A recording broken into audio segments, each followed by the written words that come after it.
Is Colorado still growing by 10,000 residents per month? We dispel the myths. Phil Lindemann, Krystal, 93 News. First, the Peak 9 base area is getting a facelift this offseason with the debut of Gravity Haus. Vail Resorts sold the Village at Breckenridge to a Colorado-based developer earlier this year, turning that multi-million-dollar property into Gravity Haus. It's a high-end lodge with 60 rooms, in-house sport training, and co-working space. Target audience is millennials. Renovations are happening right now for tentative opening in mid-December.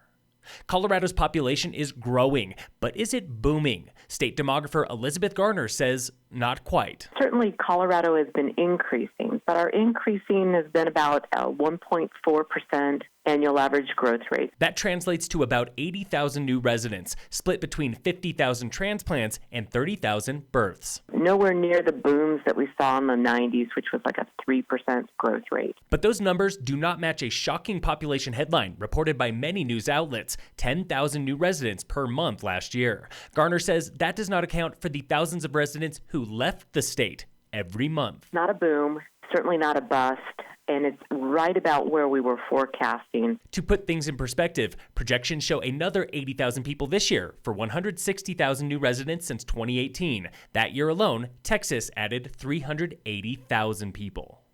The newest trail in Silverthorne officially opened today, connecting downtown Silverthorne to Mason Cortina. Brian Lorch with Summit County Open Space. It's great to have it finished. I think it's a really awesome connection for the town of Silverthorne to be able to get up to the forest, to get to the Salt Lick area. The new Cortina Trail is about 2 miles long with several bridges and berm turns, perfect for biking downhill or hiking uphill. It's a really good connection as well as walking right out of town, something that's been a real lack of that for the town until recently.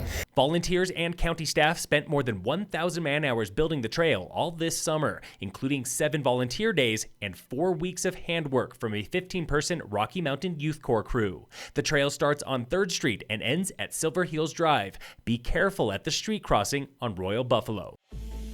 This week on the State of Summit, we make sense of a new, confusing minimum wage law. Yeah, lots of background information about what is House Bill 19-1210, how does it work, some of the unusual components of that law. That was County Manager Scott Vargo after one of 2 minimum wage meetings in Frisco last week. The bill sets a new minimum wage of $12 next year and gives local towns or counties the chance to set their own minimum wages. So who showed up? Copper Mountain, Vail Resorts, smaller businesses, different industries within small business, so a good mix from that perspective. Vargo and attending business owners admit the law itself is complex and sometimes convoluted. Only 10% of towns across the state can set a local minimum wage, meaning wages might not match from town to town. Then there's the issue of big government imposing on the free market. Sort of the domino effect of if you change it on the low end, how does that flow through the pay scale as it progresses up? Tony Postello, owner of iFurnish in Frisco, explained how any wage disparity could be a nightmare for small business payroll. Well, we wonder how you enforce it. I mean, I have delivery guys that deliver all over the county. I have workers that work all over the county. The county holds frequent wage meetings until December, when the state needs to know if local towns are setting wages. For info on how you can get involved, call Vargo at 453-3404. That's 453-3404. Tune in again next Wednesday for a preview of the 2019-2020 ski season upgrades on the State of Summit on Krystal 93. Local fire danger is high today with Stage 1 restrictions. Fires remain banned in the backcountry. In sports, the Rockies continue their Giants series tonight after a 16-inning game yesterday. First pitch is 7:45. The Avalanche play the Golden Knights at 8. And in local sports, brought to you by Wilderness Sports in Dillon, today, Summit High Golf is in Denver for Day 2 of regionals.